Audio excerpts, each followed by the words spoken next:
We all know what poor energy and poor motivation feels like, and it can come at us from a variety of sources and a variety of stressful situations in our life. But one of the hidden sources of poor motivation and poor energy is depression. We're going to talk a little bit about that coming up.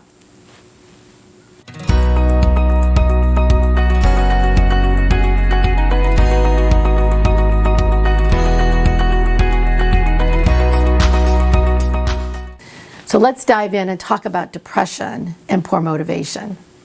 Lack of motivation or poor energy can be related to a variety of situational experiences in our lives. Times when we are overwhelmed or stressed, we're definitely not going to be motivated. Or physically we're not at our peak, haven't had good rest, we definitely are not going to be motivated. But one of the primary underlying causes for many people for poor energy and lack of motivation is depression. Depression is underdiagnosed and undertreated. Many people will first go to their primary care physicians with complaints, aches and pains that are related to depression, but often don't talk about feeling depressed. From a clinical standpoint, depression sits on a continuum. For some people, they experience chronic levels of depression, a condition known as dysthymia or dysthymic disorder.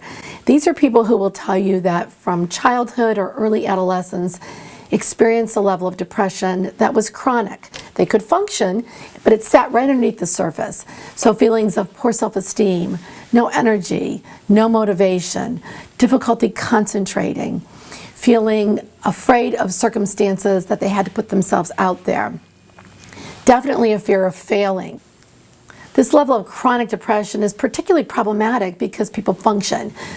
So going to work, having relationships, raising a family.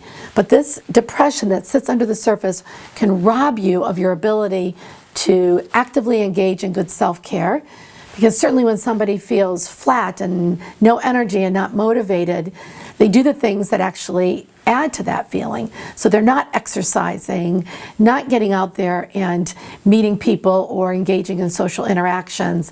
They may not be taking good care of themselves from a nutritional perspective or engaging in harmful behaviors like smoking or drinking in excess to try to mask or cover that depressed feeling.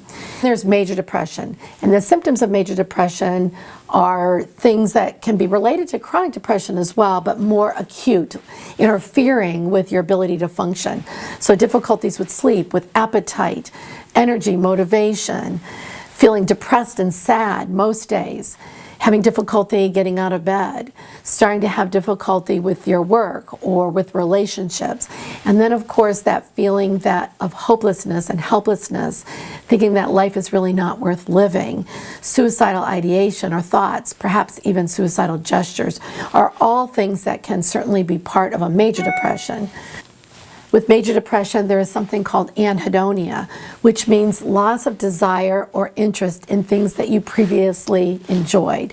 So when people come in and say, you know, normally being with my children and playing with them brings me such joy, but with major depression, the feeling is like you're going through the motion, but you're not experiencing that same level of joy or happiness. So what causes these conditions? Well, the paths to dysthymia and major depression can be varied, related to past traumas, significant stressors in one's life. We also know that depression tends to run in families. That doesn't mean that if you have a relative who has major depression or a dysthymia that you are bound to get that. It just means that you have more of a predisposition for developing dysthymia or major depression if you have a relative who's struggled with the condition. And then we know that certainly grief and major stressors in our life, losses can contribute. Divorce, death, loss of a job, all of those things can contribute to conditions of dysthymia or depression.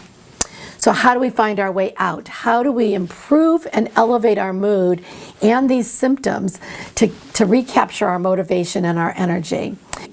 Well, the first thing that you often hear me talk about is you have to have a medical evaluation. We are one being, so there is no such thing as, well, that's an emotional disorder, and then there's the biology or the physical condition. They're all related. We are one holistic body. because we know that there are a couple of things. Certainly if our electrolytes are out of balance, and electrolytes are things like sodium, potassium, calcium. If those are either too high or too low, you can experience symptoms of apathy, no interest, no motivation, a depressed mood, poor energy, interference with your sleep. We also know that endocrine disorders like diabetes or thyroid condition can also contribute to symptoms that look like depression.